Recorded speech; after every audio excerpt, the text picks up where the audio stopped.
सो आज हम बात करेंगे capital expenditure and revenue expenditure की कि दोनों के बीच में क्या डिफरेंस है। सो जो कैपिटल एक्सपेंडिचर होता है ये वो एक्सपेंडिचर होता है जिससे या तो गवर्नमेंट की असेट्स क्रिएट होती हैं या फिर गवर्नमेंट की कोई लाइबिलिटीज़ कम होती हैं। इसको एक एग्जाम्पल के साथ समझते हैं कि सपोज अगर गवर्नमेंट कोई हाईवे कंस्ट्रक्ट करती है तो इससे क्या हुआ है, गवर्नमेंट की असेट्स क्रिएट हुई है। या फिर गवर्नमेंट जो है अपने जो गवर्नमेंट लोन है उनको रीपे करती है तो क्या हुआ है, गवर्नमेंट की लाइबिलिटी कम हुई है। तो इसी तरह से या तो गवर्नमेंट कोई फैक्ट्री इस्टेब्लिश करती है या फिर गवर्नमेंट कोई हाईवे कंस्ट्रक्ट करती है या फिर कुछ भी कंस्ट्रक्शन का काम करती है तो उससे क्या हुआ है, गवर्नमेंट की असेट्स क्रिएट हुई है। या फिर गवर्नमेंट कोई लोन रीपे करती है तो उससे गवर्नमेंट की लाइबिलिटी कम हुई है। तो यही होता है कैपिटल एक्सपेंडिचर। ये एक तरह से लॉन्ग टर्म में होता है, जो एग्जिस्टिंग असेट्स होती है उसकी वैल्यू को इन्हेंस कर देता है। सपोज गवर्नमेंट ने कोई मशीनरी अपडेट की है तो वो भी एक तरह का कैपिटल एक्सपेंडिचर है, या फिर किसी कंपनी ने कुछ इक्विपमेंट को अपडेट किया है तो वो भी एक कैपिटल एक्सपेंडिचर ही है। जो कैपिटल एक्सपेंडिचर होता है उसकी फिजिकल प्रेजेंस होती है, यानी कि आप उसे देख सकते हो, ठीक है। कुछ केसेस में छोड़ के, जैसे कि जो इंटेंजिबल एसेट्स होती हैं उनको छोड़कर, जैसे लोन रीपे करना या फिर किसी का कर्ज देना, तो वो एक तरह का इंटेंजिबल एसेट्स हो जाएगी। बाकी के केसेस में आप इसे देख सकते हो।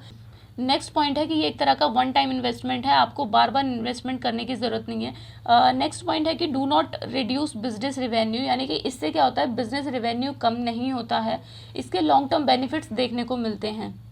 तो ये कुछ इंपॉर्टेंट बातें हैं अबाउट कैपिटल एक्सपेंडिचर। अब हम रिवेन्यू एक्सपेंडिचर के बारे में पढ़ेंगे। तो रिवेन्यू एक्सपेंडिचर वो एक्सपेंडिचर होता है जिससे ना तो कोई गवर्नमेंट की असेट्स क्रिएट होती हैं और ना ही कोई लाइबिलिटी कम होती है। तो इसको कैसे समझते हैं, जैसे कि गवर्नमेंट जो ओल्ड एज पेंशन्स देती है वो एक तरह का रिवेन्यू एक्सपेंडिचर है, या फिर सर्विसेज पे जो खर्च किया जाता है, जो ट्रेनिंग पर खर्च होता है, हेल्थ पर जो खर्चा होता है, एंड एजुकेशन जो प्रोवाइड की जाती है, नेशनल सिक्योरिटी को लेकर जो भी एक्सपेंसेस किए जाते हैं, ये सभी रिवेन्यू एक्सपेंडिचर के एग्जाम्पल हैं। तो जिसमें ना तो कोई असेट्स क्रिएट होती है ना ही कोई लाइबिलिटी कम होती है, बट फिर भी आपको खर्च करना पड़ता है। तो यही होता है रिवेन्यू एक्सपेंडिचर।